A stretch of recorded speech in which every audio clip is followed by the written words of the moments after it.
तो हम पढ़ रहे हैं द स्टारडक्स। तो स्टारडक्स में हमने पढ़ा कि अब ये रेफरटी और मिस्टर अशोक ये चले गए हैं बार्न हाउस की तरफ देखने के लिए। जब इसको बताया गया, जब मिसेस अशोक ने इसको बताया कि ये कंट्रैप्शन, ये जो डिवाइस है, वो जो जिसके बारे में कहा गया था कि उसका क्रैश हो गया, प्लान क्रैश कहा गया था, किसी ने कहा था इसको, तो वो डिवाइस क्रैश नहीं हुई थी और वो गिर के नहीं पड़ गई थी, बल्कि वो हकीकतन आ गई थी नीचे, लेकिन वो क्रैश नहीं थी और वो अभी भी बार्न में मौजूद थी। और ये अब जा रहे हैं मिस्टर अशोक और मिस्टर रेफर्टी वहाँ देखने के लिए। और हमारी स्टोरी पहुंची है कि अब इसने जब बार्न का दरवाज़ा खोला तो अंदर जब देखा मिस्टर रेफर्टी ने, तो वो जान गया कि ये यहाँ अंदर एक स्टोरी थी। और इससे पहले हमने थोड़ी सी बातचीत पढ़ी इसके दरमियान मिस्टर अशोक और मिस्टर रेफर्टी के दरमियान, जो उसने कहा कि चिकन्स की पैदावार कैसी हो सकती है पर आसमान पर, मजाकिया जैसी 2-3 चीजें जिसमें पजल हो गया था थोड़ा मिस्टर रेफर्टी। अब आगे पढ़ते हैं। The object inside looked like a giant plastic balloon, only half inflated, so that it was globular on top and its flat bottom rested on the straw-colored floor. तो कहता है ये जो ऑब्जेक्ट था, ऑब्जेक्ट से मतलब है यही एरोप्लेन। इसके बारे में ऊपर सबसे टॉप पे आया एयरप्लेन, उसके बाद नीचे जो मिस्टर अशोक ने यूज किया वर्ड वो है कंट्रैप्शन, और अब इसी के लिए वर्ड यहाँ यूज हुआ है ऑब्जेक्ट।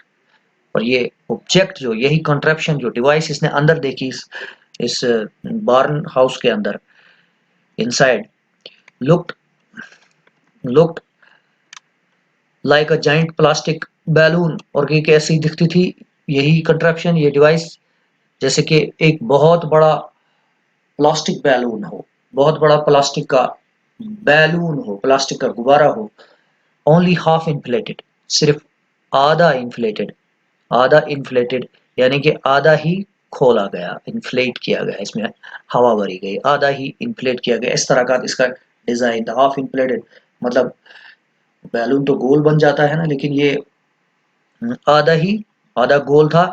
सो दैट, आगे इसने लिखा है, so that it's flat bottom, so that it's flat, so that it was globular on top, इस तरह से कि इसकी ये ग्लोबुलर था यानी गोल था, ग्लोब की शक्ल का था, ऑन टॉप ऊपर से, एंड इट्स फ्लैट बॉटम, और उसकी जो नीचे वाली सतह थी वो फ्लैट थी, बॉटम जो इसकी थी वो फ्लैट थी यानी कि चपटी सतह थी।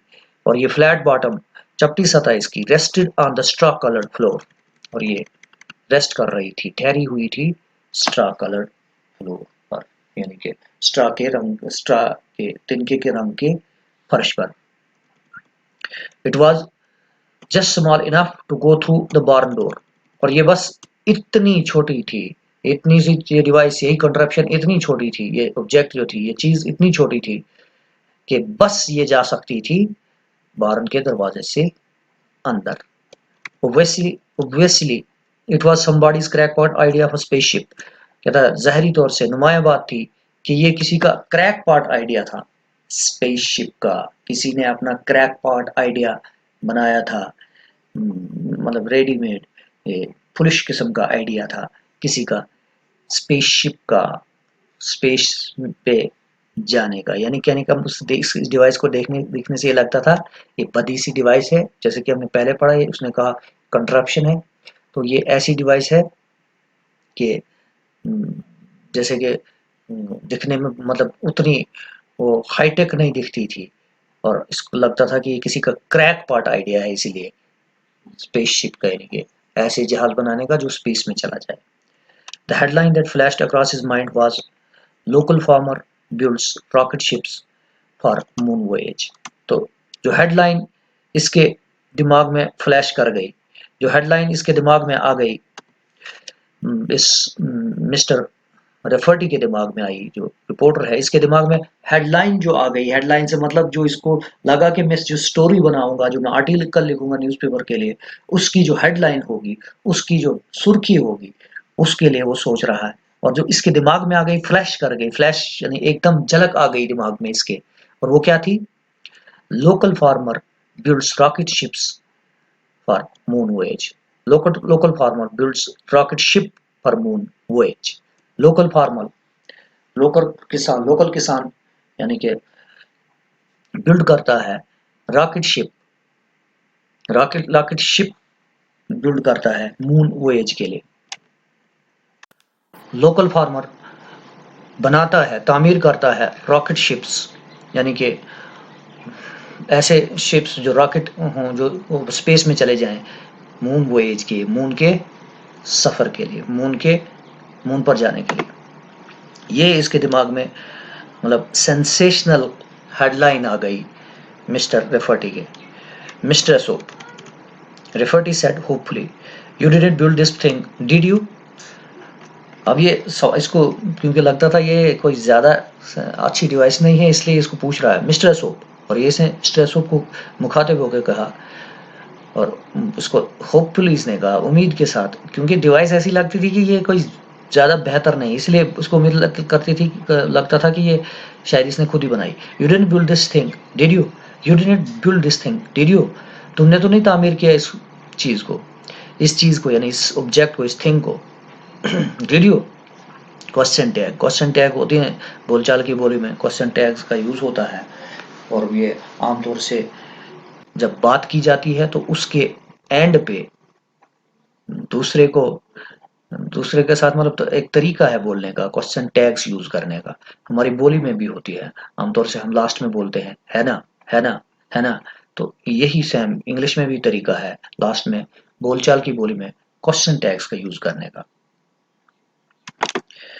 Mister Aesop laughed, mister Aesop हंसा। Oh no, I didn't build it. Oh no, I didn't build it. Oh नहीं, मैंने इसको तामीर नहीं किया, मैंने इसको नहीं बनाया। आई वुडंट नो हाउ, कहता मैं नहीं जानता कैसे, मैं नहीं जानता कैसे। Some friends of ours came in it, कुछ दोस्त हमारे इसमें आए, इसमें कुछ हमारे दोस्त आए, यानी कि ये इसकी बनाना नहीं है, इसने नहीं बनाया, बल्कि इसमें तो कुछ दोस्त आए हुए हैं इनके, अब वो पता चलेगा हम ये दोस्त कौन से हैं। रेफर्टी had been circling the contraption, gradually drawing closer to it. तो रेफर्टी सर्कल कर रहा था कंट्रैप्शन को, इस डिवाइस को सर्कल कर रहा था, यानी कि इसके आस इर्द गिर्द घूम रहा था, and gradually drawing closer to it, और आहिस्ता आहिस्ता ये इसके नजदीक भी आ रहा था, इसके आसपास घूम रहा था ना ये रेफर्टी, और फिर उसके नजदीक भी आ रहा था। He suddenly collided with something he couldn't see, अचानक से वो किसी चीज के साथ टकराया जिसको देख नहीं सकता था। अचानक से वो उसको किसी चीज के साथ टकराया तो वो देख नहीं सकता था। ये यहाँ से पता चलता है कि ये डिवाइस ऑर्डिनरी नहीं था, बहुत ही हाई टेक है। थोड़ा सा नीचे पढ़ के फिर हम एक्सप्लेन करेंगे इसको। Oh I forgot to tell you mister Rafferty, oh I forgot to tell you, कह रहा अब मिस्टर सोप बोल रहा, mister Aesop said, mister Aesop इसको बोल रहा है, कहता है ओह मैं भूल गया तुम्हें बताना, मैं भूल गया तुम्हें बताना मिस्टर रेफर्टी, क्या बताना भूल गया? ये they got a gadget on it that won't let you get near some kind of wall you can see, कहता they got a gadget on it, ये इन्होंने इस पर कुछ एक गैजेट डाली, एक डिवाइस, एक खास किस्म के आला डाला है इसके ऊपर, एक गैजेट डाली है that won't let you get near, जिस जो आपको इसके नजदीक नहीं आने देगा, यानी कि इस तरह के कुछ डाला है, some kind of a wall you can see, किसी किस्म की एक दीवार जिसको तुम देख नहीं सकते हो, यानी ऐसा गैजेट डाला है इसके आसपास, ऐसी दीवार खड़ी कर दी है जो दिखाई भी नहीं देती है और वो किसी को नजदीक भी नहीं आने देती है, कंप्लीटली ट्रांसपेरेंट वॉल है। अगर देखा जाए हमारे यहाँ बड़ी से बड़ी डिवाइस भी इतनी टेक्निकली साउंड मेरे ख्याल से अभी तक नहीं बनी है कि जो इस तरह की डिवाइस हो, इस तरह का बाहर से एक एक कवरिंग हो, एक कोट ऊपर से हो, कि जो दिखाई भी नहीं दे और प्रोटेक्ट करने के लिए भी बनी हो। That's to keep boys away from it. और अब हम ऊपर से पढ़ रहे हैं कि ये मिस्टर अशोक जो था बहुत ही सादा किस्म का आदमी, बहुत सिंपल है, और तो यहाँ इन बातों से भी इस पे चलता है, पता चलता है। That's to keep boys away from it. और ये क्या था, ये वॉल इसलिए खड़ी की उन्होंने कि इससे लड़के दूर रहें, ऐसी सिंपल स्टेज की, यानी कि आमतौर से लड़के ही शरारती होते हैं, वो नजदीक आते हैं, शरारत करते हैं चीजों से। तो ये सादगी की हद तक ये बोल रहा है कि ये इसकी वजह ये थी कि वो चाहते थे बॉयज इससे दूर रहें, क्योंकि बॉयज ही नजदीक आते हैं, शरारती जहां भी कहीं हो तो लड़के पहुंच जाएंगे शरारत करने के लिए। These friends of yours mister Aesop, where are they now. अब ये पूछ रहा है इसको mister Rafferty, these friends of yours, ये तुम्हारे दोस्त, वेयर आर दे नाउ, वो अब कहाँ है, यानी इस वक्त वो कहाँ है। Oh, they are over at the house. Oh, वो है आवर एट द हाउस, यानी कि ऊपर घर में है। Mister Soap said, mister Soap ने कहा, you can see them if you want to, but I think you will find it pretty hard talking to them.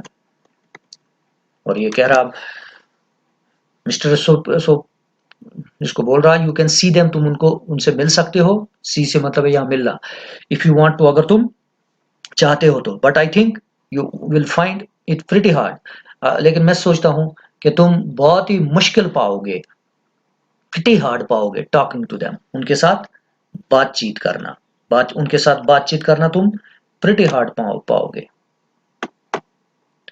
Let's go, let's go, आओ चलते हैं, Rafferty said and led the way toward the house.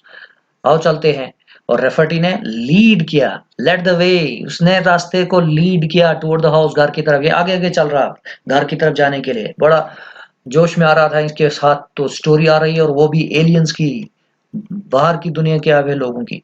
These folks came here the first time about 6 years ago।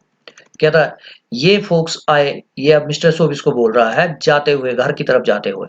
These folks came here the first time about 6 years ago। ये folks, ये लोग आए यहाँ पहली दफा लगभग 6 साल पहले, अबाउट 6 years ago, लगभग 6 साल पहले, 6 साल पहले ये लोग यहाँ आए। ये पुरानी स्टोरी बता रहा है इसको, मिस्टर सोप ने कहा इसको। वांटेड सम एग्स, कहता है इनको कुछ एग्स की तलाश थी, वांटेड सम एग्स, इनको कुछ अंडों की तलाश थी, वांटेड सम एग्स, ये अधूरा सेंटेंस, सब्जेक्ट लेस सेंटेंस। अगर पूरा सेंटेंस बनाना तो इसका मतलब बनेगा दे वांटेड सम एग्स, यानी कि उनको कुछ अंडों की जरूरत थी। Thought maybe they could raise chickens up where they are, उन्होंने सोचा कि शायद वो चिकन्स रेज करेंगे, चिकन्स की पैदावार करेंगे, अप वेयर दे आर, ऊपर जहां पर वो, अभी हमने पीछे पढ़ा कि ये बोल रहा था स्टार्स की बात, यानी कि स्टार्स पर जहां पर भी वो कहीं रहते हैं, गैलेक्सी ऊपर आसमान में कहीं, जब भी वो जहां भी वो रहते हैं, तो हो सकता है कि वो वहां पर चिकन्स की पैदावार करें, इसीलिए वो यहाँ से कुछ एग्स चाहते थे। took them 3 years to get home, took them 3 years to get home, ये भी सब्जेक्टलेस सेंटेंस है। it took them 3 years to get home, यानी कि उनको 3 साल लगे घर पहुंचने के लिए। eggs spoiled, अंडे खराब हो गए, eggs spoiled, अंडे खराब हो गए। so the folk turned right around and came back, लिहाजा folks right around हो गए और फिर वापस आए। तो यहाँ ये मैं एक बात बताना भूल गया, यहाँ फिर बताता हूँ। took them 3 years to get home, 3 साल लगे उनको घर पहुंचने के लिए। तो इससे ये बताने की कोशिश है कि ये एक रियल स्टोरी है, 3 साल लगे उनको अपने उस स्टार तक पहुंचने के लिए। वैसे नजदीक से नजदीक स्टार भी 3 साल के डिस्टेंस पे नहीं है हमारा, हमारा जो नजदीकी स्टार है वो more than 3 light years away है। 3 क्या, वो 5, वो मोर देन 4 लाइट ईयर्स, यानी कि अगर हमारे पास एक ऐसा जहाज हो जो लाइट की स्पीड से चलता हो, वो भी 3 साल में हमारे सबसे नजदीकी स्टार तक नहीं पहुंच सकता है। ये है असली डिस्टेंस। तो 3 साल तो बहुत छोटा डिस्टेंस है, लेकिन कहानी के हिसाब से उन्होंने बताया जैसे कि ये बहुत बड़ा डिस्टेंस है, इतना दूर है, इतना दूर है कि 3 साल इनको लगा घर पहुंचने के लिए। और उसमें दौरान में तो अंडे स्पाइल होने थी, एग स्पाइल्ड, इसलिए अंडे स्पाइल हो गए। So the folks turn right around and came back, और लिहाजा folks right around turn back हो गए, फोक्स राइट अराउंड वापस मुड़ के आ गए और आ गए। This time I fix them up a little brooder so they can raise chickens on the way home. कह रहा इस दफा मैंने एक ब्रूडर फिक्स किया, एक छोटा सा ब्रूडर, लिटिल ब्रूडर, एक छोटा सा ब्रूडर मैंने फिक्स किया।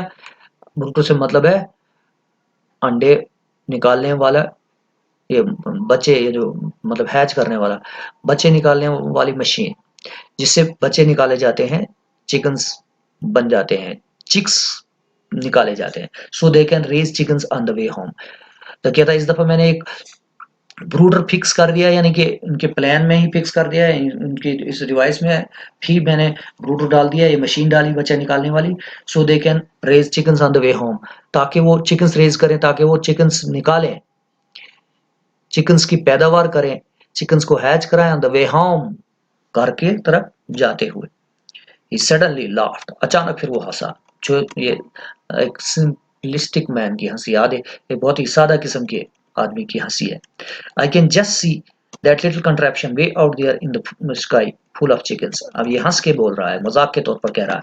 आई can just see that little contraption, कह रहा मैं बस देख सकता हूँ उस छोटी सी कंट्रैप्शन, उस छोटी सी डिवाइस को, वे आउट देयर, दूर उधर ऊपर, इन द स्काई, आसमान में, फुल ऑफ चिकन्स, चिकन से भरा हुआ, चिकन से भरा हुआ। Rafferty climbed up on the back porch ahead of Mr. Aesop into the living room. Rafferty climb up हो गया, climb up हुआ, चढ़ा, यानी सीढ़ियों से ऊपर चढ़ा, on the back porch, पीछे की पोर्च की साइड से, पीछे की दरवाजे के पोर्च से, ahead of Mr. Aesop, मिस्टर एसोप से आगे आगे, into the living room, living room के अंदर, लिविंग रूम यानी बैठक के अंदर, जिसमें आमतौर से जो ज्यादातर एक्टिविटी होती है उसको लिविंग रूम कहा जाता है। तो लिविंग रूम के अंदर वो पहले चढ़ा, रेफर्टी चढ़ा मिस्टर एसोप से पहले। अब ये बाद में पढ़ते हैं।